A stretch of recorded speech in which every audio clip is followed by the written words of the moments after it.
مرحبا ماہ رمضان، مرحبا ماہ رمضان۔ 32 جگہ اللہ تبارک و تعالیٰ نے نماز کے ساتھ ساتھ زکوٰۃ کا بھی لفظ استعمال فرمایا۔ سبحان اللہ۔ زکوٰۃ جو ہے اللہ تبارک و تعالیٰ نے ہر عاقل بالغ مسلمان مرد و عورت پر فرض نہیں کیا، یعنی جو شخص اپنے مال کی زکوٰۃ نکالے گا، آقا کریم صلی اللہ تعالی وسلم کے فرمان کے مطابق اس کا مال محفوظ ہو جائے۔ تو اللہ نے پہلے دیا ہے اور اس کے بعد پھر مانگا ہے۔ بخار بھی ہمارے جسم کی ہڈیوں کی زکوٰۃ ہے۔ تو توحید کے بعد ان 4 فرائض میں سے اگر کسی فرض کا کوئی انکار کرے تو انکار کرنا گویا اس کو اسلام سے خارج کر دے۔ 100 کروڑ کا ایسا نقصان ہوا کہ جس کی بھرپائی کرتے کرتے میرے 1100 کروڑ بھی چلے گئے اور میرا گھر تک بیچنا پڑا۔ اللہ تو جس دن ہم زکوٰۃ نکال رہے ہیں ہم کو اس دن کی مارکیٹ ویلیو کے اعتبار سے کیلکولیشن کرنی چاہیے۔ گھر میں کتنا سونا ہے اس کی ویلیو لکھ دے، کتنی چاندی ہے اس کی ویلیو لکھ دے۔ پھر اگر اس نے اپنے دوست کو 2 لاکھ روپے دیے وہ بھی لکھے گا۔ ہم نماز پنجگانہ کی پابندی بھی اسی مہینے میں کرتے ہیں، برابر قرآن شریف کی تلاوت بھی اسی مہینے میں، صدقہ خیرات کرنا ہے تو وہ بھی اسی مہینے میں کریں گے جی، کیونکہ ایک دیں گے تو ایک کے بدلے 70 ملے گا۔ ایک تو سونا، جی ایک چاندی، ایک مال تجارت اور چوتھی کیش۔ جی یہ 4 چیزیں ہیں۔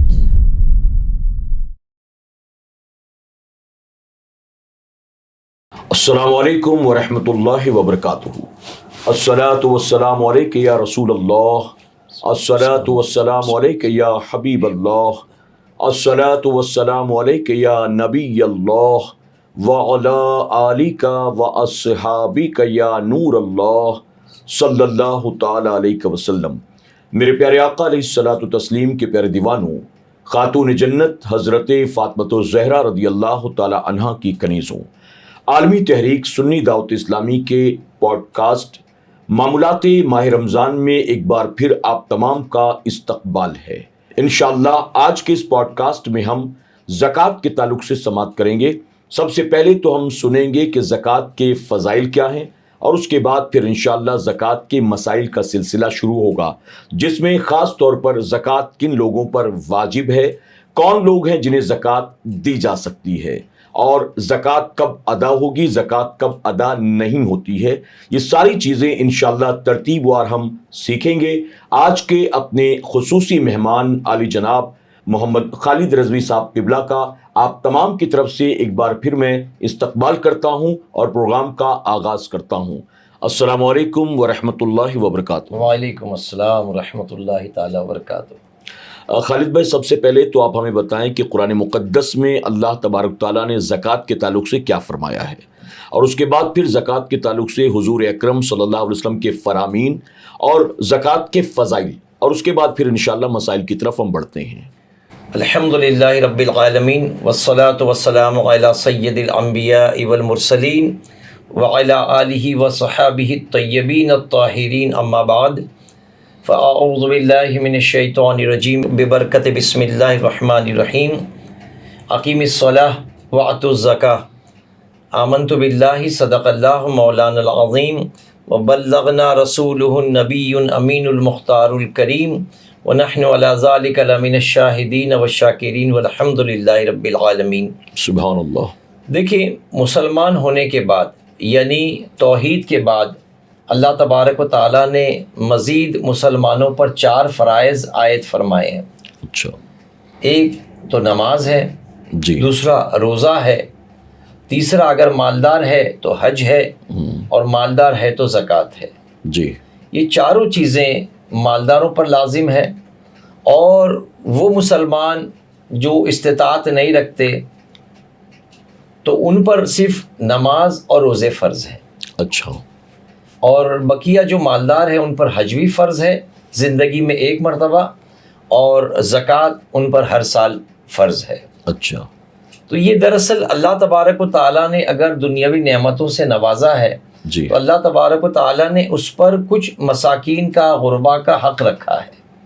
تو اگر کوئی شخص مالدار ہے تو اپنے مال کو اپنا ہی مال نہ جانے، جی، بلکہ وہ کوشش کریں کہ اس میں غربا مساکین کی بھی مدد کرتا رہے، جی، تو اللہ تبارک و تعالیٰ کا اس انداز میں وہ شکر ادا کر سکتا ہے۔ سبحان اللہ۔ تو غریبوں کی مدد کرنے کے لیے ایک بڑا منفرد اور بڑا پیارا عمل ہے اسلام میں کہ پورا سال گزرنے کے بعد جو مال بچ گیا بحمدی تعالیٰ اس مال پر آپ کو زکوٰۃ نکالنی ہے. اچھا. اور یہ بھی کوئی جبر نہیں ہے جی. کہ آپ کو ہر مال پر زکوٰۃ نکالنی ہے. جی. بلکہ سال ختم ہونے پر جو مال آپ نے سیونگ کیا ہے, جی. سیو کیا ہے, اسی پر زکوٰۃ ہے. اچھا. اب دیکھیں کہ اگر ہمارے اس ہندوستان میں لوگ سی اے کو اپوائنٹ کرتے ہیں, سی اے یہی مشورہ دیتا ہے کہ کس طریقے سے ٹیکس بچایا جائے. سی اے کو جو اپوائنٹ کرتے ہیں وہ خاص کر لوگ کاروباری لوگ اسی لیے اپوائنٹ کرتے ہیں کہ کہاں سے ٹیکس بچایا جائے. جی. لیکن لیکن الحمدللہ اسلام کا قانون کتنا پیارا ہے کہ آپ کو سال میں ایک بار دینا ہے, وہ بھی 2.5% دینا ہے. سبحان اللہ. لاکھ روپے پہ آپ کو 2,500 روپے دینے ہیں. جی. تو یہ آدمی پہ گرا نہیں گزرتا, بلکہ الحمدللہ بہت سے احباب مال نہ ہونے کے باوجود ہم سے مشورہ کرتے ہیں, پوچھتے ہیں کہ اتنا مال ہے ہم زکوٰۃ کس طرح نکالیں. تو لوگ بڑی خوش دلی سے زکوٰۃ نکالتے ہیں. سبحان اب یہ اور بات ہے کہ زکوٰۃ کا جو سسٹم ہے, جی. جو دور رسالت مآب صلی اللہ تعالی وسلم میں ہوا کرتا تھا یا مسلمانوں کے دور خلافت میں ہوا کرتا تھا, اب وہ نظام ٹوٹلی بدل گیا. اچھا. اب لوگ اپنی اپنی مرضی سے اپنے عزو اقارب کو, رشتہ داروں کو دیتے ہیں. پہلے بیت المال میں سارا زکوٰۃ کا مال جمع ہوتا تھا, اور پھر وہاں سے جن کی انٹری ہوتی تھی, جو ضرورت مند ہوتا تھا, وہاں سے ان کو تقسیم کر دیا جاتا تھا. اچھا. تو اس طریقے سے زکوٰۃ کا جو نظام تھا وہ اسلام کا اتنا پیارا نظام ہے کہ جس کے تحت غربا مساکین بھی اپنی زندگی آسودگی کے ساتھ گزار سکتے ہیں. سبحان اللہ. تو یہ آپ دیکھیں قرآن مجید فرقان الحمید میں کبو بیش 32 جگہ جہاں جہاں اقیم الصلاۃ کا ذکر ہے کہ نماز کا ذکر ہے, وہیں وآتوا الزکاۃ. سبحان تو اللہ. قریباً 32 جگہ اللہ تبارک و تعالیٰ نے نماز کے ساتھ ساتھ زکوٰۃ کا بھی لفظ استعمال فرمایا. سبحان اللہ. تو یہ زکوٰۃ کیا ہے؟ حدیث شریف کا مفہوم ہے. نبی کریم صلی اللہ تعالی وسلم نے فرمایا کہ اپنے مال کی زکوٰۃ نکالو اور اپنے مال کو ایک محفوظ قلعے میں محفوظ کر لو. سبحان اللہ. یعنی جو شخص اپنے مال کی زکوٰۃ نکالے گا, آقا کریم صلی اللہ تعالی وسلم کے فرمان کے مطابق اس کا مال محفوظ ہو جائے گا. سبحان اللہ. میرے آقا کی حدیث شریف کا ایک مفہوم ہے کہ دنیا میں کوئی مال ضائع نہیں ہوتا جب کہ اس کی زکوٰۃ نہ نکالی جائے. اچھا. اگر کوئی مال چوری ہو گیا, جل گیا, لٹ گیا, تو یقیناً اس کی زکوٰۃ جس انداز میں نکالنی چاہیے شرعی طور پر وہ نہ نکالی گئی, اسی لیے اس کا نقصان ہوا. اچھا. ورنہ آقا کریم صلی اللہ تعالی وسلم جو فرمایا اپنے مال کی زکوٰۃ نکالو اور اپنے مال کو محفوظ کر لو. سبحان اللہ. اس لیے آدمی کو چاہیے کہ اپنے مال کی زکوٰۃ نکالے. سبحان اللہ. رہا یہ کہ ایک جگہ میرے آقا ارشاد فرماتے ہیں کہ زکوٰۃ تمہارے مال کا میل ہے. اچھا. ہاں, تو یہ میل جو ہے آل رسول کو, سید زادے کو نہ دیا جائے, ہاشمی کو نہ دیا جائے, جی, کیونکہ یہ تمہارے مال کا میل ہے.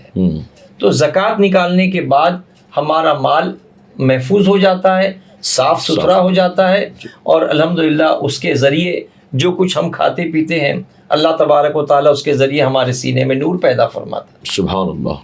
تو ہم کو چاہیے کہ ہم بڑی خوش دلی کے ساتھ اپنی زکوٰۃ نکالیں. جی. روایت میں آتا ہے کہ رسول گرامی وقار صلی اللہ تعالی وسلم کے پاس ایک صحابی آئے, عرض کیا حضور میرے مال کے لیے, دولت کے لیے دعا فرما دیجئے. تو نبی کریم صلی اللہ تعالی وسلم کی نگاہ نبوت دیکھ رہی تھی. آقا کریم صلی اللہ تعالی وسلم نے فرمایا کہ جو ہے وہ بہتر ہے. اچھا. لیکن پھر تیسری مرتبہ, دوسری اور تیسری مرتبہ جب انہوں نے گزارش کی تو آقا کریم صلی اللہ تعالی وسلم کا تو یہ مرتبہ ہے کہ میرے کریم سے اگر قطرہ کسی نے مانگا دریا بہا دیے ہیں, دربے بہا دی ہیں. سبحان اللہ. آقا کریم صلی اللہ تعالی وسلم نے اس کے حق میں دعا فرما دی. جی. اب جب اس کے مال کے لیے, اس کے حق میں جب آقا کریم صلی اللہ علیہ وسلم نے دعا فرما دی تو وہ اس کے پاس مال یعنی بکریاں, اس وقت سونے چاندی کے علاوہ مال میں بکریاں, جانور جس کے پاس جتنی زیادہ ہوتی تھی جی, اتنا وہ مالدار کہلاتا تھا. اچھا. تو اس کے جانوروں میں خوب برکت ہونے لگی, اور علماء فرماتے ہیں کیڑوں کی طرح اس کی بکریاں بڑھنے لگی. اللہ اکبر. تو ایسی بڑھنے لگی کہ اگر وہ اپنے باڑے کا دروازہ کھول دیتا تو پہاڑ چھپ جاتا, بکریاں اتنی چڑھ جاتی تو پہاڑ چھپ جاتا, اتنی بکریاں ہو گئی. اچھا. تو اس درمیان وہ صرف عصر اور ظہر پڑھنے مسجد میں آتا. پہلے تو 5 وقت کی نماز پڑھتا تھا, لیکن جب آقا کریم نے مال و دولت کے لیے دعا کی اور اللہ نے برکت دے دی تو صرف ظہر اور عصر پڑھنے آنے لگے. جی. پھر اور مال میں برکت ہوئی تو مدینہ منورہ سے باہر اس نے فارم ہاؤس لے لیا, اپنا کھیت بنا لیا اور وہاں جانوروں کو پالنے لگا. پھر جمعہ کو نماز کو آنے لگا. اچھا. پہلے پہلے تو ایسا تھا کہ دن میں 5 وقت آتا تھا, اب سے جمعہ آنے لگا.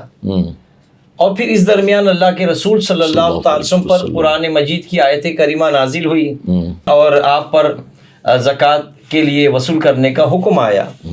تو نبی کریم صلی اللہ تعالی وسلم نے اپنے منتخب صحابہ کو بھیجا کہ جاؤ الگ الگ قبیلوں سے زکوٰۃ لے آؤ. تو آپ جانتے ہیں جس طرح سونے چاندی کی زکوٰۃ نکالی جاتی ہے, جی, مال تجارت کی زکوٰۃ نکالی جاتی ہے, اسی طرح جانوروں کی بھی زکوٰۃ نکالی جاتی ہے. اچھا.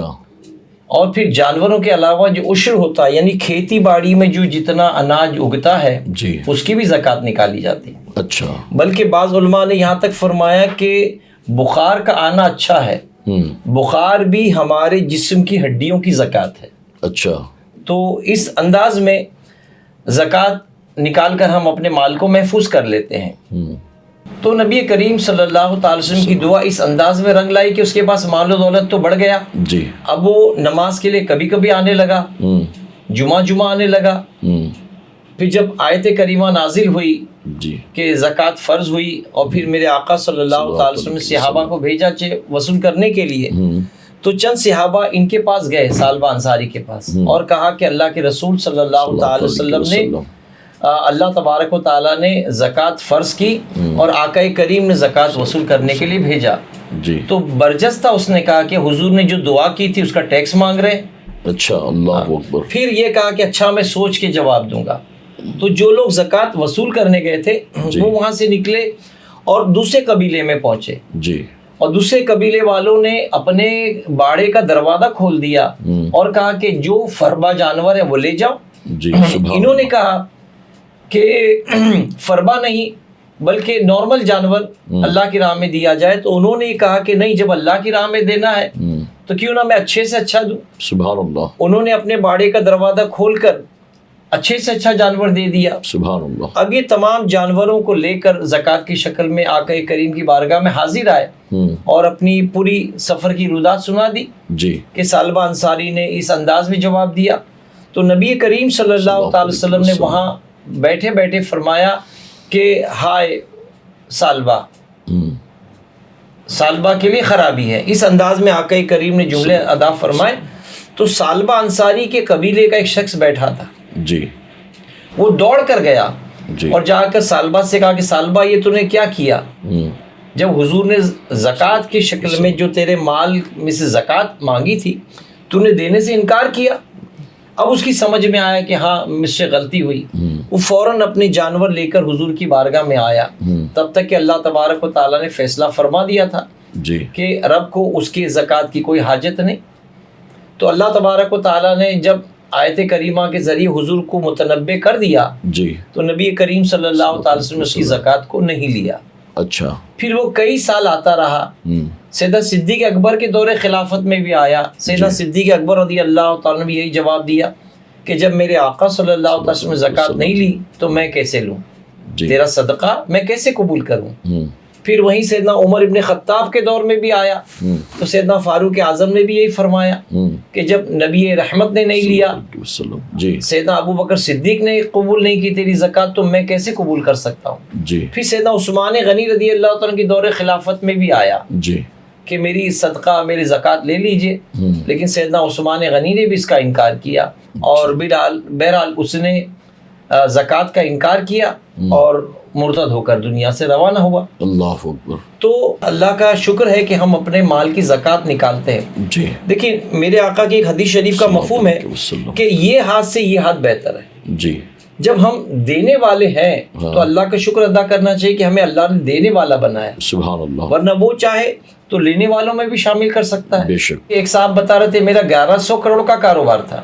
اچھا. لیکن لاک ڈاؤن میں وہ 100 کروڑ کا ایسا نقصان ہوا کہ جس کی بھرپائی کرتے کرتے میرے 1100 کروڑ بھی چلے گئے اور میرا گھر تک بیچنا پڑے. اللہ اکبر. تو لوگ جو 1100 کروڑ کا کاروبار کرتے ہیں وہ بھی آدمی دھم سے زمین پر آ سکتا ہے. بے شک بے شک اللہ کا فیصلہ ہے جو کچھ ہے. بے شک تو آدمی کو چاہیے کہ اپنے مال کی زکوٰۃ خوش دلی سے نکالے. بے شک.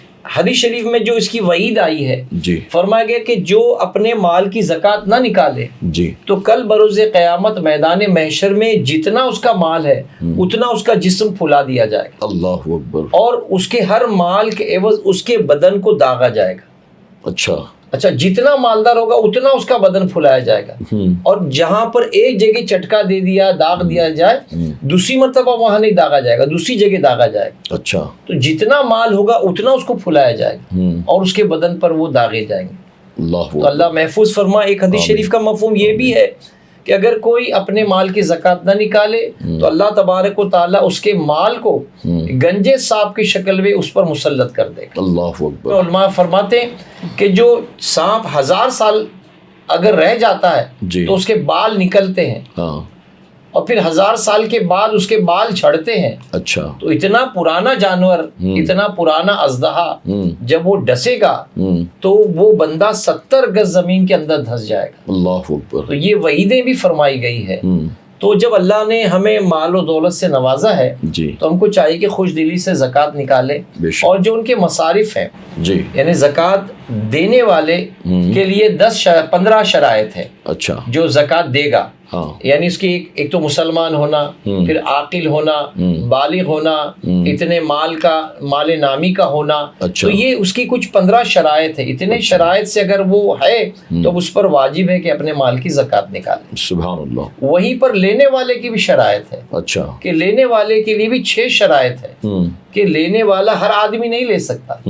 وہی لے سکتا ہے جو مالک نصاب نہیں ہے, جی وہی زکوٰۃ لے سکتا ہے. جی تو شریعت نے حدود مقرر فرمائے ہیں. اس مناسبت سے جو 15 شرائط کے زمرے میں آتے ہیں وہ اپنے مال کی زکوٰۃ نکالے, بے شک. اور جو 6 شرائط کے زمرے میں آتے ہیں تو وہ مال زکوٰۃ لے سکتے ہیں. سبحان اللہ. اچھا ہمارے معاشرے کا ایک الگ رویہ ہے کہ ہم اگر کسی کو زکوٰۃ دیتے ہیں تو سمجھتے ہیں کہ ہم نے اس پہ احسان کیا. جی ورنہ ہونا تو یہ چاہیے کہ اس نے ہمارے مال کو لے کر ہم پر احسان کیا. بے شک. لیکن ہماری سوچ نیگیٹو ہے. اچھا. ہم یہ سوچتے ہیں کہ ہم نے زکوٰۃ دی گویا ہم نے احسان کیا. جی ہونا تو یہ چاہیے کہ جس نے زکوٰۃ لیا ہے وہ ہم کو اس کا ممنون ہونا چاہیے کہ تم نے زکوٰۃ لے کر میرے مال کو پاک کیا. سبحان اللہ. بے شک. تو اس میں ایک بات جو سمجھ میں آئی سب سے پہلی تو یہ ہے کہ زکوٰۃ جو ہے اللہ تبارک تعالیٰ نے ہر عاقل بالغ مسلمان مرد و عورت پر فرض نہیں کیا, بلکہ عاقل بالغ مسلمان مرد عورت ہونے کے ساتھ ساتھ اس کا مالک نصاب بھی ہونا ضروری ہے. مالدار ہونا. جی یعنی اللہ نے ہمیں مال دیا ہے جی اور دینے کے بعد اللہ نے حکم دیا کہ جو کچھ بھی تیرے پاس ہے اس کا 2.5% تجھے میری راہ میں خرچ کرنا ہے. تو اللہ نے پہلے دیا ہے اور اس کے بعد پھر مانگا ہے. جی تو جیسا کہ آپ نے کہا واقعی ہونا یہی چاہیے کہ اللہ تبارک تعالیٰ نے اگر دیا ہے تو خوش دلی کے ساتھ اللہ کی بارگاہ میں خرچ کریں. ورنہ ہم اور آپ جب آئے تھے زمین پر ماں کی کوکھ سے تو اس وقت تو ہمارے پاس شرمگاہ تک چھپانے کے لیے کپڑے کا ٹکڑا بھی نہیں تھا. جی ہم اتنے محتاج و مجبور ہو کر آئے تھے, اور اگر زمین پر آنے کے بعد اللہ تبارک تعالیٰ نے ہمیں عزت دی, شہرت دی, دولت دی, اللہ نے ہمیں اچھی اچھی چیزیں کھانے پہننے کو عطا کی, مال و دولت عطا فرمایا, تو پھر اللہ کی راہ میں جب مانگا جائے تو پھر بخل نہیں کرنا چاہیے. اور اللہ تبارک تعالیٰ نے اس پر بھی وعدہ فرمایا کہ اگر تم دیتے ہو زکوٰۃ تو اللہ اور برکت ہی عطا فرمائے گا. الحمدللہ. اور دوسری چیز یہ ہے کہ جیسا کہ ابھی آپ بتا رہے تھے سالبہ انصاری کا پورا واقعہ, تو زکوٰۃ ان پر واجب تھی, جی انہوں نے زکوٰۃ نہیں دیا, اور پھر جب وہ دینا چاہتے تھے تو حضور اکرم صلی اللہ علیہ وسلم نے لیا نہیں. جی جی کیونکہ اس وقت تک جو ہے ممانعت آ چکی تھی کہ اب ان سے نہیں لیا جائے گا. تو اب ایسی صورت میں شروع میں انہوں نے زکوٰۃ کا انکار کیا, جی بعد میں وہ تیار ہوئے, جی لیکن اب یہ انکار کرنا جو تھا ان کو اسلام سے خارج کر دیتا ہے. بالکل. تو اس کا مطلب یہ کہ جتنی چیزیں آپ نے قبول اسلام کے بعد یعنی توحید کے بعد, جی نماز, روزہ, زکوٰۃ, حج, جی یہ جو 4 چیزیں ہیں, جی تو توحید کے بعد ان 4 فرائض میں سے اگر کسی فرض کا کوئی انکار کرے جی تو انکار کرنا گویا اس کو اسلام سے خارج کر دے.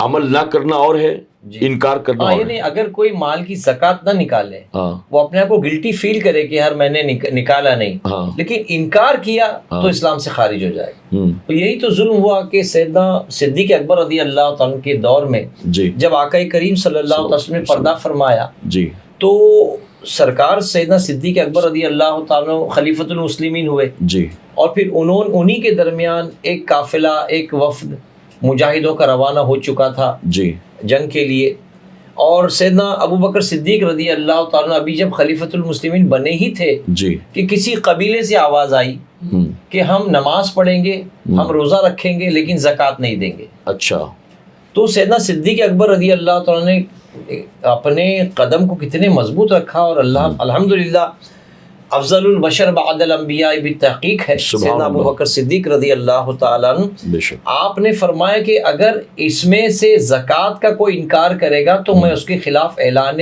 جہاد کروں گا، سبحان اللہ، اعلان جنگ کروں گا۔ جی حالانکہ سیدنا عمر ابن خطاب جیسی ذات بھی جو بڑے سخت ہوا کرتے تھے، جی لیکن اس وقت انہوں نے بھی مشورہ دیا کہ مصلحت ہے، ہوں ہم بعد میں بات کر لیں گے، ہوں لیکن سیدنا صدیق اکبر نے انکار کیا، کہا کہ نہیں، ہوں اگر کوئی زکوٰۃ کا انکار کرے گا جی۔ میں اس کے خلاف اعلان جنگ کرتا ہوں۔ جی اور پھر آپ نے تلوار بھی اٹھا لی، جی اور تلوار اٹھانے کے بعد کچھ لوگوں کو آپ نے قتل بھی کیا، اچھا، جنگ زکوٰۃ بھی کے ہوئی۔ زکوٰۃ جو مانے زکوٰۃ ہے کہ ہم زکوٰۃ نہیں دیں گے، جنہوں نے زکوٰۃ کا انکار کیا، جی اس میں جن لوگوں نے زکوٰۃ کا انکار کیا، میں آپ سے عرض کروں گا کہ آدم علیہ السلام سے لے کے قیامت تک میں یہ سمجھتا ہوں، بلکہ علماء جانتے ہیں اس چیز کو، کہ کسی کا اتنا نقصان نہیں ہوا جتنا وہ گروپ کا نقصان ہوا تھا، جی اس لیے کہ انہوں نے حضور صلی اللہ علیہ وسلم کو دیکھا تھا، جی، اور جب ایمان کی حالت میں حضور کو دیکھا تو مقام صحابیت پر آ گئے تھے۔ بے شک، اب یہاں حضور نے پردہ فرما دیا ہوں اور وہ اپنے قبیلوں میں رہنے لگے اور زکوٰۃ کا انکار کیا۔ جی، اب زکوٰۃ کا انکار کرتے وہ اسلام سے نکل خارج گئے، ہوئے، ہاں نکل گئے، اور پھر کچھ دنوں بعد انہیں احساس ہوا کہ ہم سے غلطی ہوئی، ہوں ہم نے ایک فرض کا انکار کیا۔ اب وہ توبہ کر کے ہوں پھر اسلام میں آئے، جی تو اب وہ اس منصب سے اتر گئے، جی، مقام صحابیت سے اتر گئے اور تابعی میں آ گئے۔ اچھا، تو دنیا میں سب سے بڑا اگر نقصان کسی کا ہوا ہے تو انہی کا ہوا تھا اللہ کہ اکبر، مقام صحابیت سے فوراً ان کا مرتبہ نیچے آ گیا اور وہ تابعی کہلانے لگے۔ یعنی حضور اکرم صلی اللہ علیہ وسلم نے صحابہ اکرام کے تعلق سے جو فضائل بیان کیے جی۔ ہیں وہ خود اپنی وجہ سے مال و دولت کی لالچ کے چکر جی۔ میں اس مقام سے وہ محروم محروم ہو ہو گئے، گئے۔ حالانکہ اس مقام پر وہ تھے، جی مرتد ہوئے، پھر دوبارہ توبہ کی، اسلام قبول کیا، جی۔ اور قبول کرنے کے بعد اب ان کا شمار تابعی میں تابعی میں ہوا، ہوا۔ کیونکہ حضور اکرم صلی اللہ علیہ وسلم تب تک دنیا سے بظاہر پردہ فرما چکے تھے۔ اللہ اکبر۔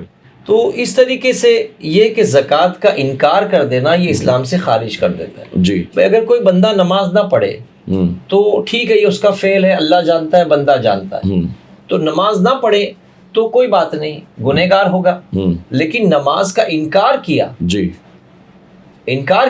تو وہ اسلام سے خارج ہوگا۔ جی، تو اسی طریقے سے زکوٰۃ نہ دینے والا گنہگار ہے، ہاں، لیکن اگر وہ زکوٰۃ کا انکار کرتا ہے تو اسلام سے خارج مانا جائے گا۔ اچھا، یہ کسی بھی عبادت کے تعلق سے جو بھی فرائض و واجبات جی، ہیں، اگر وہ ان کا انکار کرتا ہے تو اسلام سے نہیں خارج کرتا ہے تو گناہگار ہوگا، انکار کرے گا تو اسلام سے خارج ہو خارج جائے ہو گا۔ جائے اور سیدنا صدیق اکبر رضی اللہ تعالیٰ عنہ نے یہ بتایا اپنے دور خلافت میں کہ میں دین کو لے کر کمپرومائز نہیں کر سکتا۔ بالکل، الحمدللہ۔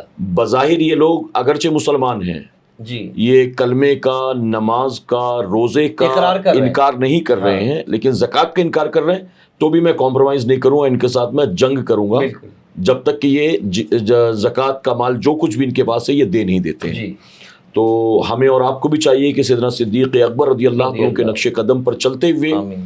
دین کے معاملات میں ہم بھی کبھی کمپرومائز نہ نہ کریں، کریں، کسی طرح کا بھی نہ کریں۔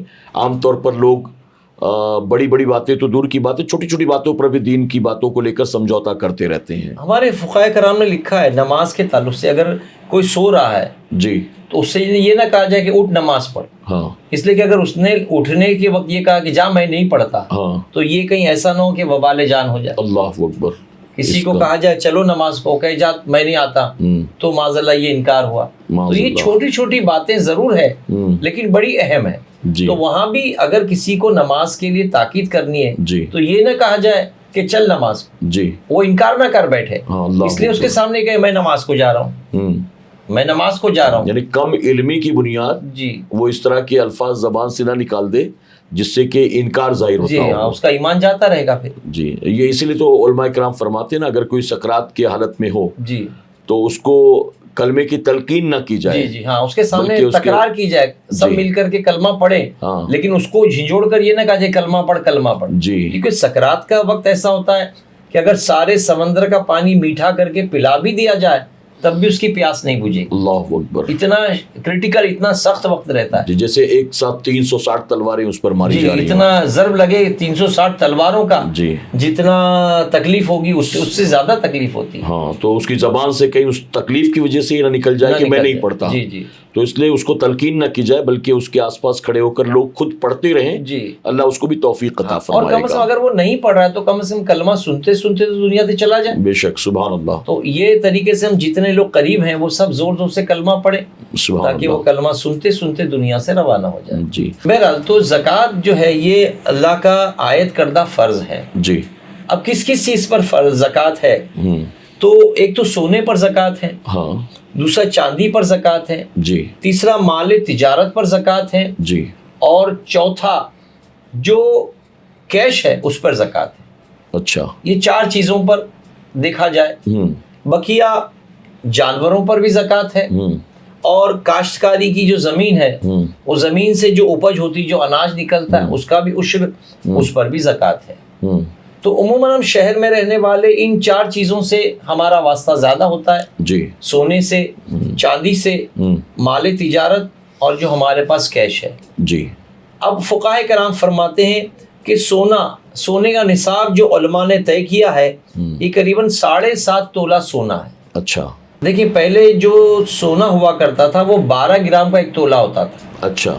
آج کل ہمارے یہاں 10 گرام کا 1 تولہ مانا جاتا ہے. جی تو جب فقہائے کرام نے اس کا نصاب مقرر کیا تھا تو اس وقت 7.5 تولہ سونا طے تھا. اچھا. لیکن آج کے دور میں ہوں اس کا 84.5 اچھا. اتنا گرام اگر کسی کے پاس سونا ہے تو اس پر اس کو زکوٰۃ نکالنا واجب ہے. تو فقہائے کرام نے جب 7.5 تولہ کہا تھا سونا جی تو اس وقت 1 تولہ سونا 12 گرام کا ہوتا جی تھا تقریباً جی 11 پوائنٹ سم ہاں نمبر کچھ ہوتا جی. تھا. تو اب اس اعتبار سے آج کی تاریخ میں ہم 10 گرام کو 1 تولہ کاؤنٹ نہیں کریں گے بلکہ 84 گرام 84.5 گرام سونا ہے, اتنے سونے کا وہ مالک ہے جی تو اس کو زکوٰۃ نکالنا واجب ہے. اچھا. اب اس کو ہم اس طریقے سے فقہائے کرام نے فرمایا کہ سونے کی زکوٰۃ سونے سے دی جائے. اچھا. یعنی کان کی ایک بالی زکوٰۃ میں دے دی جائے, ایک انگوٹھی زکوٰۃ میں دے دی جائے اگر اس کا جو 40واں حصہ نکلتا ہے.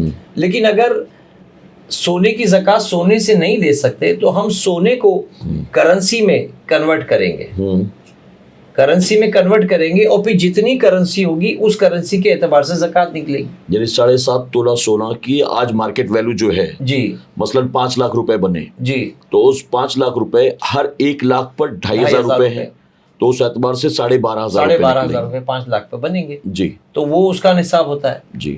یا پھر 52.5 تولہ چاندی, یہ 52.5 تولہ چاندی کم و بیش 112 گرام ہوتے ہیں جی قریب 112 گرام. تو اتنی چاندی کا اگر مالک ہے تو چاندی کا نصاب بنتا ہے. اچھا. اور اگر اس کے پاس سونا نہیں ہے, چاندی نہیں ہے, لیکن 52.5 تولہ چاندی کی رقم ہے, جی یعنی قریباً آج کے دور میں اگر ہم 600 روپیہ تولہ پکڑتے ہیں تو کم از کم 32,000 روپے کا اگر کوئی مالک ہے جی اس پر بھی زکوٰۃ واجب ہے. یعنی اگر 600 روپیہ ہم پکڑتے ہیں اندازے کے مطابق کیونکہ مارکیٹ فلیکچویٹ ہوتا رہتا ہے. جی.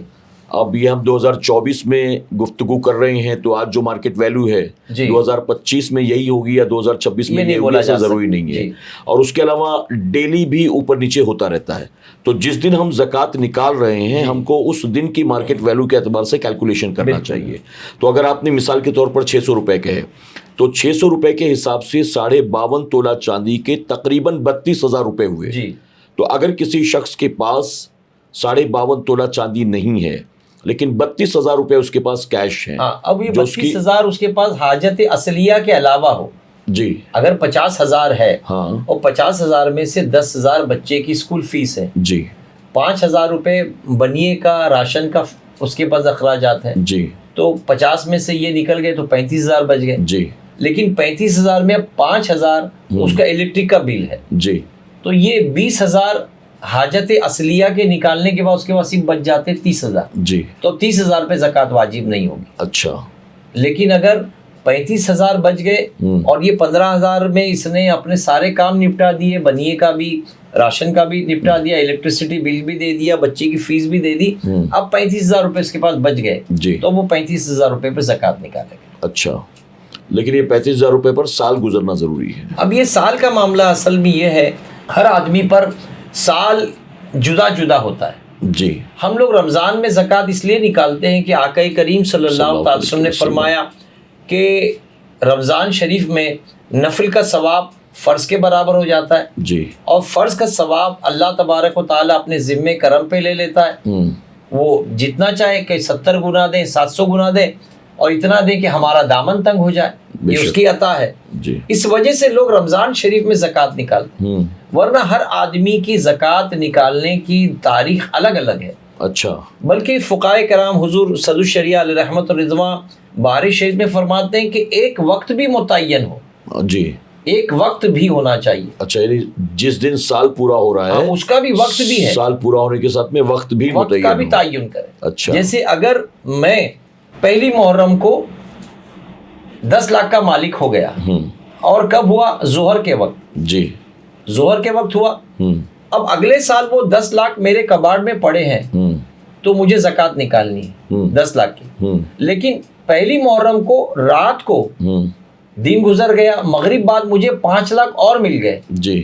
تو یہ نہیں کہ 10 لاکھ صبح ہوئے تھے اور 5 لاکھ یہ دونوں ملا دوں گا, بلکہ یہ 10 لاکھ تو پچھلے سال کا نصاب ظہر میں ختم ہو گیا. اچھا. اب یہ جو 5 لاکھ ہے یہ اگلے سال میں ہے, اگلے سال میں ہے. لیکن یہ ظہر میں 10 لاکھ روپے جو اس کے پاس تھے, جی, ایک محرم کو ظہر میں 10 لاکھ روپے کا وہ شخص مالک بن گیا. جی. اب اگلے سال جب ایک محرم ظہر کا وقت آئے گا تو اس مال پر سال پورا ہو گیا, وہ شخص اس پر زکوٰۃ نکالے گا. جی.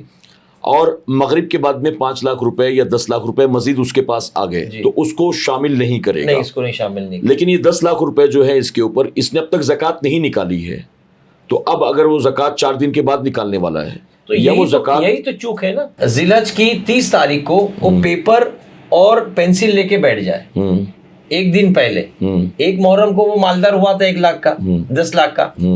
اب وہ 30 ذی الحج کو پیپر لے کے بیٹھ جائے. اب وہ کیا کرے کہ لکھے کہ میرے کباڑ میں کتنے پیسے, وہ لکھ دے. پھر لکھے کہ میرے بینک کے اکاؤنٹ میں سیونگ میں کتنے پیسے, وہ بھی لکھ دے. پھر میں نے LIC پالیسی نکالی تھی, اس کا پریمیم میں نے اب تک کتنا بھرا, وہ بھی لکھ دے. اس کے بعد گھر میں کتنا سونا ہے اس کی ویلیو لکھ دے, کتنی چاندی ہے اس کی ویلیو لکھ دے. پھر اگر اس نے اپنے دوست کو 2 لاکھ روپے دیے ہیں وہ بھی لکھے گا. اگر اپنے بھائی کو 1 لاکھ دیا وہ بھی لکھے گا. جی. اگر اپنے سالے کو 1 لاکھ دیا وہ بھی لکھے گا. کسی کو ادھار دیا وہ بھی لکھے گا. ٹھیک ہے. یہ لکھنے کے بعد وہ اپنی دکان پر چلا جائے. اب سمجھیے اس کے کپڑے کا کاروبار ہے. اب وہ جا کر کے پورا اسٹاک چیک کرے کہ میری دکان میں کپڑے کتنے کے ہیں. جی. خریدا تھا 10 روپے میٹر سے اور بیچ رہا ہے 15 روپے میٹر سے. جی. تو وہ بیچنے کی رقم لکھے گا. اچھا. خریدنے کی نہیں. اچھا. جو اس کا سیل ہے وہ رقم لکھے گا. تو 15 روپے کے حساب سے پورے مال کی ویلیو بنائے گا. وہ کتنے مال, کتنا مال ہے. جی. اب جب اس کی دکان میں مال ہے تو ظاہر سی بات ہے کہ کچھ کریڈٹ پہ بھی مال آیا ہوگا, اس کا کچھ مال ادھار آیا ہوگا کمپنی سے. تو جو کمپنی سے ادھار آیا وہ مائنس کر لے. لیکن جب اس نے مال کمپنی سے ادھار لیا ہے تو مال مارکیٹ میں کسی کو ادھار بیچا بھی ہوگا. جی. تو آنے والی رقم کو لکھ لیں کہ بھائی سلیم بھائی کے پاس میں نے 30,000 کا مال دیا ہوں, شفیع بھائی کے پاس میں نے 80,000 کا مال دیا ہوں. تو 80,000 30,000 بھی لکھ لے. البتہ جو مال ادھار آیا وہ مائنس کر دے. جی. کہ میں نے میل سے یہ مال منگایا تھا اور میل والے کو اتنا پیمنٹ کرنا ہے, تو وہ مائنس کر دے گا. تو یہ جو اس کے پاس مال تجارت ہے, جی, سونا چاندی ادھار, LIC پالیسی, بینک کی پاس بک میں جو اس کا سیونگ ہے, گھر میں کباڑ میں جو اس کا پیسہ ہے, یہ تمام چیزوں کو وہ کیلکولیٹ کر لے رات ہوتے ہوتے. کل پہلی محرم ہے تو آج 30 ذی الحج کو یہ تمام چیزوں کو کاؤنٹ کر لے گا. یہ کاؤنٹ کرنے کے بعد وہ طے کر لے گا کہ بھائی میرا اتنے مال کا میں مالک ہوں اور اتنے مال پر مجھے 2.5% زکوٰۃ دینی ہے. تو اس کا پیارا سا ایک نظام ہے یہ کہ آدمی جب اپنے مال کی زکوٰۃ کیلکولیٹ کرے گا تو اس کو پتا چلے گا کہ میں آج کاروبار میں کہاں کھڑا ہوں. میں نے سال بھر جو محنت کی, جو بھاگ دوڑ کیا, کہیں پیسہ بچایا, کہیں بھوکا رہا, کہیں پیدل چلا, کہیں میں نے پیٹرول نہیں بھرا, جو میں نے رقم بچائی ہے, اتنی دوڑ دھوپ کرنے کے بعد میں کاروبار میں کہاں کھڑا ہوں. تو الحمدللہ اس کو اندازہ ہوگا کہ اس سال میں منافع میں کاروبار کر رہا ہوں کہ نقصان میں کر رہا ہوں. یعنی زکوٰۃ نکالنے کے بہانے جب وہ پورا حساب کتاب کرے گا تو اسے خود پتا چل جائے گا کہ میری ایسٹس کیا ہے, میں پروفٹ میں ہوں یا میں لاس میں ہوں. اب یہ سیم تھنگ انڈین گورنمنٹ نے ہم سے لیا ہے. جو ہمارا فائنینشیل ایئر ہوتا ہے 31 مارچ, 31 مارچ جب آتا ہے تو ہمارا CA, ہمارا چارٹرڈ اکاؤنٹنٹ, وہ ہمارے لیے بیلنس شیٹ بناتا ہے. ہمارا اکاؤنٹنٹ بیلنس شیٹ بناتا ہے اور بیلنس شیٹ میں وہ تمام لکھتا ہے کہ کتنا اسیٹس, کتنا مالک ہے, کیش آن ہینڈ کتنا ہے, کتنا سیونگ میں ہے, کتنا بینک میں, کتنا مارکیٹ میں, کتنی لائبلٹی. یہ تمام وہ ایک بیلنس شیٹ میں بنا کر کے ہم کو دے دیتا ہے اور وہی ہم بیلنس شیٹ دکھا کر کے اس کے اوپر ٹیکس بھرتے کہ بھائی ہمارے پاس گاڑی لون پر ہے, ہمارا فلیٹ لون پر ہے, ہمارے پاس یہ لون ہے, وہ لون ہے, تو ہم کو ٹیکس کم دینا پڑے گا. تو یہ لائبلٹی دکھانے کے بعد ٹیکس میں سہولت مل جاتی ہے. تو اسی طریقے سے یہ ہمارا ہی نظام ہے جو الحمدللہ حکومت نے اڈاپٹ کیا ہے. یہ اسلامی نظام ہے کہ آپ اپنے مال کی زکوٰۃ نکالتے وقت کہاں کھڑے ہیں آپ کو پتا چل جائے کہ آپ نے کاروبار سال بھر کیا ہے, اس میں آپ نقصان میں ہے, لاس میں ہے کہ پروفٹ میں. سبحان اللہ. تو یہ بڑا پیارا نظام اسلام کا الحمدللہ. تو اگر ایک محرم کو اسے زکوٰۃ نکالنی تھی, جو میرا سوال تھا, لیکن اس نے ایک محرم کو مان لیجئے 10 لاکھ سے کاروبار شروع کیا تھا, آج ٹوٹل اس کے پاس بینک بیلنس, جو پیسے آنے ہیں, جو پیسے جانے ہیں, جتنے کا مال موجود ہے, جو کیش ہے, جو سونا ہے, جو LIC پالیسی میں اس نے انویسٹ کر رکھا ہے, جو فکس ڈپوزٹ پر رکھا ہے, سب ملا جلا کے اس کے پاس 25 لاکھ روپے ہیں. لیکن اس نے ایک محرم کو زکوٰۃ نکالی نہیں, اور 3 4 5 محرم تک اس کے پاس اور کہیں سے 2 4 5 لاکھ روپے آ گئے, اور وہ 20 محرم کو جا کر زکوٰۃ نکال رہا ہے. تو ایسی صورت میں ایک محرم الحرام کو جس دن زکوٰۃ اس پر واجب ہوئی تھی, اسی دن کے اعتبار سے وہ زکوٰۃ نکالے گا, یا اس کے بعد جو 10 15 18 تاریخ تک مزید اس کے پاس پیسے آ گئے ہیں اس کو بھی اس میں ایڈ کر کے وہ نکالے گا؟ نہیں, وہ جو ایک محرم کو جو اس کا 25 لاکھ کا مالک ہو گیا تھا, اب وہ کیلکولیٹ کر لے کہ 25 لاکھ کا میں مالک ہوں تو مجھے کتنی زکوٰۃ دینی ہے, وہ ہو گیا. اب ایک محرم کے بعد 2 تاریخ کو, 3 تاریخ کو, 4 تاریخ کو, 5 تاریخ کو, 17 تاریخ, 20 تاریخ تک اس کے اوپر اگر 5 لاکھ اور بھی آ گئے تو وہ 5 لاکھ کی زکوٰۃ ابھی نہیں نکالے گا. وہ ایک محرم کو 25 لاکھ کا مالک تھا تو 25 لاکھ کی زکوٰۃ نکال دے گا. اب اس نے نکالا نہیں تو جتنے دن کرے گا گنہگار ہوگا. اچھا, 20 دن اس نے ایکسٹرا لیا وہ گنہگار ہوگا. اس کو چاہیے ایک محرم کو ہی اپنے مال کی زکوٰۃ نکال کر ہاتھ جھاڑ دے اور اللہ کی بارگاہ میں شکر ادا کرے کہ اللہ تیرا شکر ہے کہ میں نے زکوٰۃ نکالی, تو نے مجھے زکوٰۃ دینے والا بنایا. سبحان اللہ. اور پھر اب جو نیا مال آتا رہے گا وہ اگلے سال میں کاؤنٹ ہوگا. اچھا اچھا, عام طور پر ایسا ہوتا ہے کہ ہم نے جیسے اللہ تبارک تعالیٰ نے ماہ رمضان میں روزہ فرض کیا اور راتوں کا قیام ہمارے لیے سنت ہے, تو ماہ رمضان میں اگر دیکھا جائے تو یہی 2 مین عبادات ہیں, ایک روزہ ہے اور ایک تراویح ہے. لیکن ہم نے ساری عبادات کو اسی مہینے میں لا کے رکھ دیا ہے. ہم نماز پنجگانہ کی پابندی بھی اسی مہینے میں کرتے ہیں, برابر قرآن شریف کی تلاوت بھی اسی مہینے میں, صدقہ خیرات کرنا ہے تو وہ بھی اسی مہینے میں کریں گے کیونکہ ایک دیں گے تو ایک کے بدلے 70 ملے گا. تو صدقہ خیرات کا بھی انتظار ماہ رمضان کے لیے. زکوٰۃ اگرچہ ماہ ذی القعدہ میں, ذی الحجہ میں, ربیع الاول شریف میں, محرم میں ہم پر فرض ہو گئی, لیکن وہ نکالنے کے لیے بھی ہم رمضان شریف کا انتظار کرتے ہیں. تو اب جتنی تاخیر ہم کر رہے ہیں, مثال کے طور پر 4 مہینے پہلے زکوٰۃ فرض ہو گئی لیکن میں رمضان شریف کے انتظار میں ہوں, تو ایسی صورت میں جیسا کہ آپ نے بتایا کہ وہ جتنی تاخیر کرے گا گناہ گار ہوگا. اگر اس درمیان اس کا انتقال ہو گیا تو اس کے بارے میں کیا حکم ہے؟ ہاں تو اگر وہ انتقال کر گیا جی تو اس کے ذمے وہ گناہ رہے گا اللہ کہ اس نے اپنے مال کی زکوٰۃ نہیں نکالی. یعنی زکوٰۃ اس پر فرض تھی لیکن اس نے نہیں تاخیر نکالا اور بن نکالے وہ دنیا سے چلا جی. گیا. اچھا ہم میں بعض ایسے بھی ہیں کہ اپنے سمجھیے وہ 25 لاکھ کا مالک ہے نا, تو 25 لاکھ روپے کی زکوٰۃ نکال لیتا ہے, جی وہ نکال کر اپنے کباڑ میں کونے میں رکھ دیتا ہے. ہاں اب وہ تلاش میں رہتا ہے کہ کوئی ملے تو میں اس کو دوں. اب 1 مہینہ 2 مہینہ 3 مہینہ تک گزر جاتے ہیں, 4 6 مہینے گزر جاتے ہیں, اس زکوٰۃ کی رقم نکال کے رکھا ہے. شیطان اس کے دل پر ایسا اثر کر دیتا ہے, وہ سمجھتا ہے میں نے نکال لیا. تو یاد رکھیں کہ نکالنے سے زکوٰۃ ادا نہیں ہوگی جی جب تک کہ مستحق کے ہاتھ میں نہیں پہنچے گی, زکوٰۃ ادا نہیں ہوگی. اچھا نکال لینا کافی نہیں ہے جی بلکہ مستحق تک اس کو پہنچا دینا کافی ہے. اچھا اب کبھی کبھی معاشرے میں ہمارے پاس سوال آتے ہیں ایسے کہ جیسے رمضان شریف کا مہینہ, جیسے آپ نے کہا کہ ساری عبادتوں کو ہم نے اسی مہینے میں جمع کر لیا, جی تو چونکہ شیطان مردود ابلیس سرکش شیاطین جکڑ لیے جاتے ہیں, بے شک تو لوگوں کا دل اللہ تبارک و تعالیٰ کی طرف راغب ہوتا ہے. سبحان اللہ. پھر لوگ نمازیں پڑھتے ہیں اور قضاء عمری پڑھتے ہیں, دیگر عبادت کرتے ہیں, قرآن کی تلاوت کرتے ہیں, زکوٰۃ بھی نکالتے ہیں. جی تو اس وقت لوگ پلان کرتے ہیں, بھائی 4 دوست ملے, تیری کتنی زکوٰۃ ہے, وہ کہے کہ میری 2 لاکھ, تمہاری کتنی ہے, وہ کہے کہ میری 1 لاکھ, تیری کتنی ہے, میری 5 لاکھ.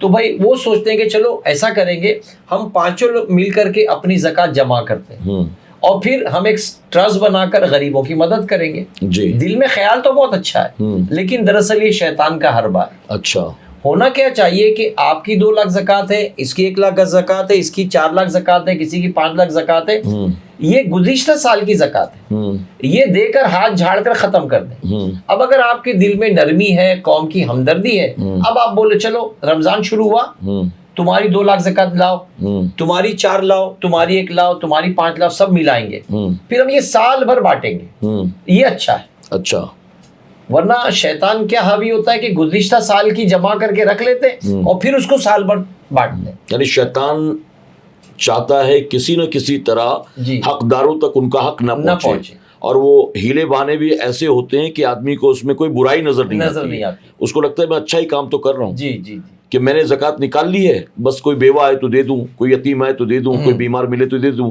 اور اس کے اعتبار سے سال گزر جاتا ہے, ایسا کوئی ملتا ہی نہیں. جی جو بھی آتا ہے اس کو اس میں وہ چور نظر آتا ہے, جھوٹا نظر آتا ہے, مکار نظر آتا ہے, اور وہ انتظار میں رہتا ہے کہ کوئی حقدار آئے گا تو میں دوں گا, اور یہاں تک کہ پچھلے سال کی زکوٰۃ نکلی نہیں اور اگلا 1 سال اور گزر گیا. جی اچھا, آج کے پوڈ کاسٹ میں ایک آخری بات میں آپ سے پوچھنا چاہتا ہوں کہ جیسا کہ آپ نے بتایا کہ کسی کے پاس 7.5 تولہ سونا ہو, تو عام طور پر ہم یہ 7.5 تولہ سونا, 7.5 تولہ سونا, 7.5 تولہ سونا یہ سنتے رہتے ہیں علماء کرام سے بھی.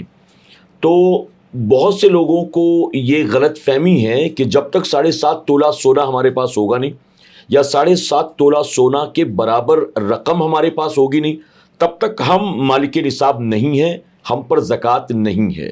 تو اس کو تھوڑا سا مزید آپ آسان کر دیں. ایک تو سونا, جی ایک چاندی, ایک مال تجارت, اور چوتھی کیش. جی یہ 4 چیزیں ہیں. اب شریعت مطہرہ نے فرمایا کہ اگر ایک میں نصاب پورا نہیں ہو تو دوسرے میں مرج کریں گے.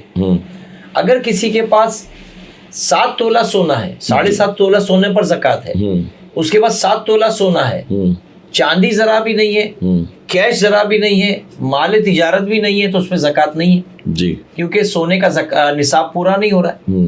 لیکن اگر 2 تولہ سونا یا 1 تولہ سونا ہے اور 1 تولہ چاندی ہے, اب اسے عورتیں بچھوا پہنتی ہے یا کڑا پہن لیا, یا 1 تولہ چاندی ہی ہے اس کے پاس, تو اب 1 تولہ چاندی کو وہ 1 تولہ سونے میں ملا دیں گے. جی تو 1 تولہ سونا اگر ہم اس دور میں پکڑیں گے تو 65,000 کا 1 تولہ سونا چل رہا ہے. جی 62-65,000 کا. تو 62,000 اور یہ 600 روپے تولہ چاندی ہے, تو 62,000 اور یہ 600 ملا دیں گے تو 62,600 روپے ہمارا سونے کی, ہمارے مال کی ویلیو ہو رہی ہے, اور اس میں چاندی کا نصاب بیٹھ جاتا ہے. اچھا, تو چاندی کی مناسبت سے 52.5 تولہ چاندی آرام سے آ جائے گی اس میں. یعنی اگر ہمارے پاس صرف 1 تولہ سونا ہے, جی, یا 2 تولہ یا 4 تولہ یا 7 تولہ سونا ہے, جی, اور صرف اتنا سونا ہی ہے, جی, اس کے علاوہ ہمارے پاس 1 تولہ چاندی نہیں ہے, ہمارے پاس 500 200 100 روپے کیش نہیں ہے، ہمارے پاس مال تجارت بھی نہیں ہے، تو ایسی صورت میں 7 تولے سونے کا جو مالک ہے اس پر زکوٰۃ نہیں ہے۔ لیکن اگر 7 تولہ سونا ہے اور اس کے پاس 5 تولہ چاندی بھی ہے تو سونے اور چاندی کو ملائیں گے تو ایسی صورت میں سونے کی نصاب تو نہیں ہوگی، لیکن اتنی رقم بن جائے گی کہ جس میں چاندی کی نصاب ہو جاتی ہے، تو ایسی صورت میں وہ مالک نصاب ہے۔ اگر مان لیجئے کسی شخص کے پاس 5 تولہ سونا ہے اور اس کے پاس جو ہے 20,000 روپے ہیں، چاندی نہیں ہے، مال تجارت بھی نہیں ہے، تو اب ایسی صورت میں اس سونے سے اس 20,000 روپے کیش کو ملائیں گے، تو ان دونوں کو ملائیں گے تو سونے کی نصاب نہیں ہوگی لیکن چاندی کی نصاب ہو جائے گی، تو ایسی صورت میں وہ مالک نصاب ہے اور اسے زکوٰۃ نکالنی ہوگی۔ جی، تو بہت آسان ہے، لیکن عام طور پر جو ہم سنتے رہتے ہیں 7.5 تولہ سونا 7.5 تولہ سونا، تو لوگ یہ سمجھتے ہیں کہ 7.5 تولہ سونا تو ہمارے پاس ہے نہیں تو ہم کیوں نکالیں، ہمارے پاس اگر 50,000 روپے بھی ہیں تو وہ سمجھتے ہیں کہ 7.5 تولہ سونا اس میں تو نہیں آئے گا، میرے پاس 1 لاکھ روپے بھی ہیں، 1.5 لاکھ روپے بھی ہیں، 2 لاکھ روپے بھی ہیں، تو 7.5 تولہ سونا اس میں تو آئے گا نہیں، تو مجھے زکوٰۃ نہیں نکالنی ہے۔ تو اس غلط فہمی کی وجہ سے ہماری سوسائٹی میں بہت سے ایسے لوگ ہیں جو مالک نصاب ہو کر بھی زکوٰۃ نہیں دیتے ہیں۔ تو میرے خیال سے اس کو آسان انداز میں ایکسپلین کرنا اور ہر مالک نصاب تک اس پیغام کو پہنچانا ہمارے اور آپ کے لیے ضروری ہے۔ اور اس میں ایک چیز ہو سکتی ہے کہ اگر مسجد کے امام ماہ رمضان سے پہلے ہی لوگوں کی تیاری کرنا شروع کر دیں، جمعہ کے خطبے میں، جمعہ کے بیان میں، اور بار بار یہ چیزیں آسان لفظوں کے ساتھ سمجھائی جائیں تو انشاءاللہ لوگوں کے بعد ذہن میں آسانی سے بیٹھ جائیں گی، اور جو نہیں نکالتے ہیں مالک نصاب ہو کر بھی وہ زکوٰۃ نکالنے والے بن جائیں گے انشاءاللہ۔ ٹھیک ہے خالد بھائی، آج ہم نے فضائل سماعت کر لیے، وعید بھی آپ نے بتا دی، اور چند مسائل ہم نے سیکھے ہیں۔ ابھی بہت سارے سوالات باقی ہیں لیکن چونکہ وقت پورا ہو چکا ہے، انشاءاللہ اگلے پوڈ کاسٹ میں ہم مزید کچھ مسائل سیکھنے کی کوشش کریں گے، اور خاص طور پر جو کنفیوژنس ہیں لوگوں میں، عورتوں میں بھی ہے، مردوں میں بھی ہے، اور ہم یہ سمجھیں گے کہ مالک نصاب شریعت کی نظر میں کون ہے اور کون ہے مستحق جو لے سکتا ہے۔ آج کے لیے بس اتنا ہی، انشاءاللہ اگلے پوڈ کاسٹ تک کا انتظار کریں۔ زکوٰۃ کے تعلق سے امید ہے کہ جتنی باتیں آج بتائی گئی ہیں یہ ساری باتیں آپ کی سمجھ میں بآسانی آ گئی ہوں گی۔ انشاءاللہ مزید باتیں ہم اگلے پوڈ کاسٹ میں سنیں گے۔ اگر آپ کے ذہن میں بھی زکوٰۃ کے تعلق سے کوئی سوالات ہو تو کمنٹ باکس میں جا کر اپنے سوال ضرور لکھیں، انشاءاللہ اگلے پوڈ کاسٹ میں آپ کے ان تمام سوالوں کا بھی ہم جواب دینے کی کوشش کریں گے۔ آج کے لیے بس اتنا ہی، اب ہمیں اجازت دیں۔ ہاں، جاتے جاتے یہ عرض کروں گا کہ اگر آپ نے ہمارے SDI چینل کو اب تک سبسکرائب نہیں کیا، ابھی سبسکرائب کر لیں۔ اگر آپ پہلی بار آئے ہیں تو اس کے بیل آئیکن کو بھی ضرور کلک کریں تاکہ آئندہ آنے والے تمام نئے پوڈ کاسٹ کی نوٹیفیکیشن آپ کو بآسانی ملتی رہے۔ اپنا اور اپنوں کا خوب خیال رکھیں اور اپنی دعاؤں میں ہمیں ضرور یاد رکھیں۔ السلام علیکم ورحمۃ اللہ وبرکاتہ۔ وعلیکم السلام ورحمۃ اللہ تعالی وبرکاتہ۔